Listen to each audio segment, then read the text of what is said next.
नमस्कार विद्यार्थी मित्रांनो, आज आपण इयत्ता 5वी परिसर अभ्यास भाग 1 पाठ 2 पृथ्वीचे फिरणे या पाठाचा स्वाध्याय पाहूया।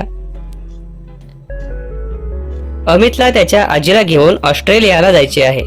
आजीला थंडीचा त्रास होतो, तर त्यांनी ऑस्ट्रेलियाला कोणत्या कालावधीत जावे? याचं उत्तर आहे ऑस्ट्रेलिया देशात 22 मार्च ते 23 सप्टेंबर या कालावधीत हिवाळा असतो। तसेच 23 सप्टेंबर ते 22 मार्च या कालावधीत तेथे उन्हाळा असतो। म्हणून अमितने आजीला घेऊन उन्हाळा कालावधीत ऑस्ट्रेलियाला जावे। प्रश्न दुसरा आहे, जरा डोके चालवा। आकडा अ आहे, पृथ्वीच्या एका परिभ्रमणात तिची किती परिवलने होतात? उत्तर आहे, पृथ्वीच्या एका परिभ्रमणास 365 दिवस व 6 तास लागतात। म्हणजेच पृथ्वीच्या एका परिभ्रमणात 365 पूर्ण परिवलने व 1/4 परिवलन होते। आकडा आ आहे, अरुणाचल प्रदेशातील इटानगर येथे सूर्योदय झाला आहे। पुढील शहरांमध्ये होणाऱ्या सूर्योदयाचा क्रम त्यापुढे लिहा। यामध्ये दिले पहा, मुंबई महाराष्ट्र, कोलकाता पश्चिम बंगाल, भोपाळ मध्य प्रदेश, नागपूर महाराष्ट्र। सूर्योदयाचा योग्य क्रम कोणता असेल?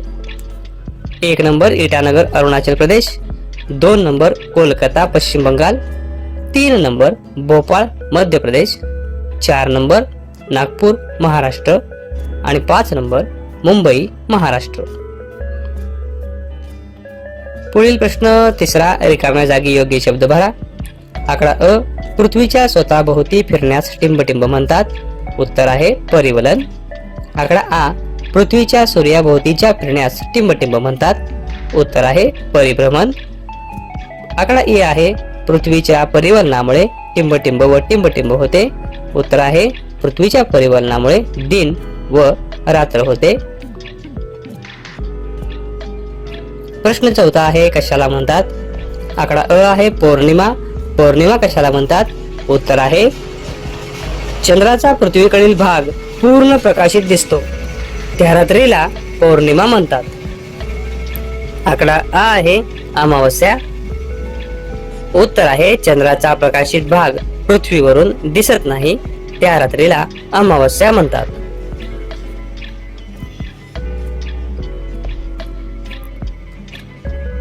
प्रश्न ई आहे, चांद्रमास म्हणजे काय? उत्तर आहे एका अमावस्येपासून पुढच्या अमावस्येपर्यंतच्या 28 ते 30 दिवसांच्या कालावधीला चांद्रमास म्हणतात। आकडा ई आहे, तिथी। उत्तर आहे अमावस्येपासून पौर्णिमेपर्यंत किंवा पौर्णिमेपासून अमावस्येपर्यंतच्या प्रत्येक दिवसाला तिथी म्हणतात।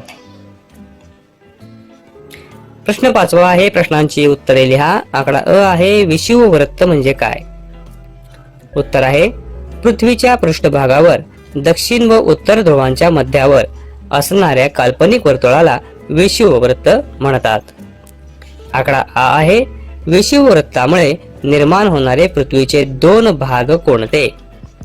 उत्तर आहे विषुववृत्तामुळे निर्माण होणारे पृथ्वीचे 2 भाग म्हणजे उत्तर गोलार्ध व दक्षिण गोलार्ध। धन्यवाद।